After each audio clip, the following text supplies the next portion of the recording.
The Schengen Agreement on open borders within the European Union turns 40 this weekend. It's a cornerstone of EU policy and it allows the free movement of citizens and goods. But many member states are now reimposing temporary border checks as part of immigration controls, raising questions whether Schengen can survive. DW's Lucia Schulten has this report. The freedom to travel through a Europe without borders, the Schengen Agreement was meant as another step towards unity. It dissolved borders with the aim of increasing political stability and economic prosperity. But 40 years later, Schengen is at a crossroads. The Schengen zone consists of nearly all EU member states, as well as Switzerland, Liechtenstein, Norway and Iceland. Once inside the zone, people can travel freely. More and more countries have introduced temporary border controls, many of them citing irregular migration, overburdened systems, or terrorism as the reason. Germany introduced temporary border checks on all of its 9 land borders last year, like here on the border to Luxembourg. And in May, the new conservative-led government took the controversial decision to turn back most asylum seekers at the border. Since September, we've registered around 1,100 unauthorised entries. Of those, 700 people were sent back to Luxembourg. And since May, we've turned back 5 asylum seekers.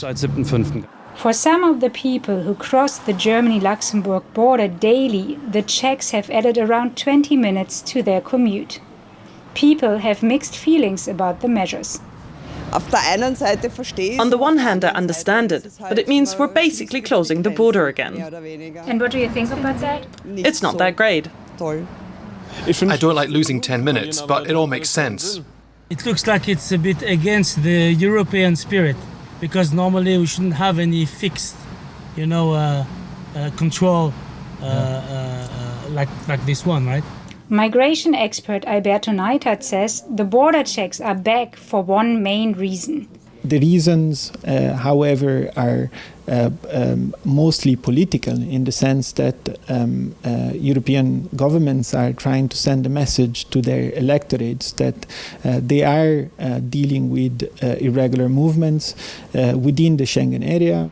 While controversial among member states, they are allowed under Schengen rules under certain conditions. As things stand, member states can introduce border controls in their internal borders. This has to be within the framework of the rules that abide to that topic, and it has to be time limited.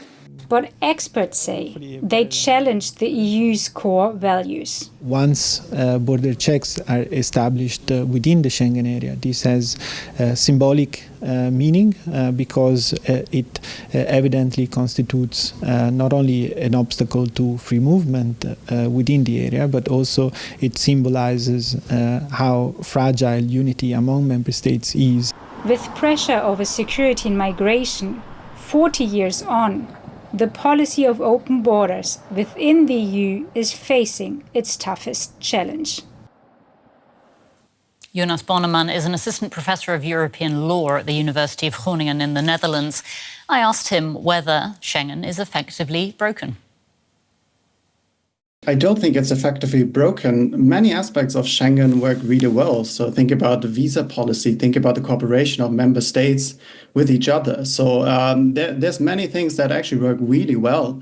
But of course, the most visible part of Schengen does not work too well. So that's the abolition of internal border controls at internal borders. And we have seen many member states, or several member states, reintroducing border controls along their borders. And Germany is one of those states, the Netherlands as well, France as well. So this really calls into question one of the core promises of Schengen. And this promise is the abolition of border controls once we cross from one member state to another, to not be controlled, right? So not to have to wait in line until we will be waved through, but instead to really just experience Europe as an area of free travel, uninterrupted travel. So I think this is the one part that's really being called into question at the moment. So can I ask you, of these internal EU border checks that you're talking about and that we're increasingly seeing these days, are they actually legal?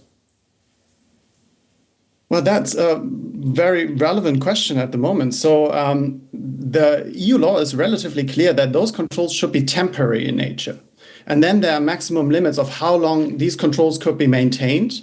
But we've seen that several member states maintain those controls on a quasi-permanent basis. So that means that they exceed those limits. And here we can really ask ourselves, well, is this legal? And most of the colleagues, legal scholars, would say, no, it's not legal. Mm-hmm. What member states can do is to reintroduce controls to safeguard internal security, public order. So this is always possible. So if there is really an imminent threat to internal security, member states can reintroduce border controls. And this is the reasoning that some of the member states have used at the moment. So they say it is necessary for us to have these controls in place to ensure the safety and the security of the people in the country, right? So this is, in principle, an acceptable justification.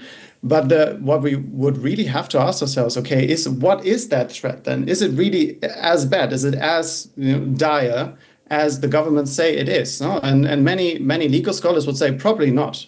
Probably we are not experiencing such a dire situation. So does that suggest that migration policy is in some cases becoming, a convenient excuse for border politics?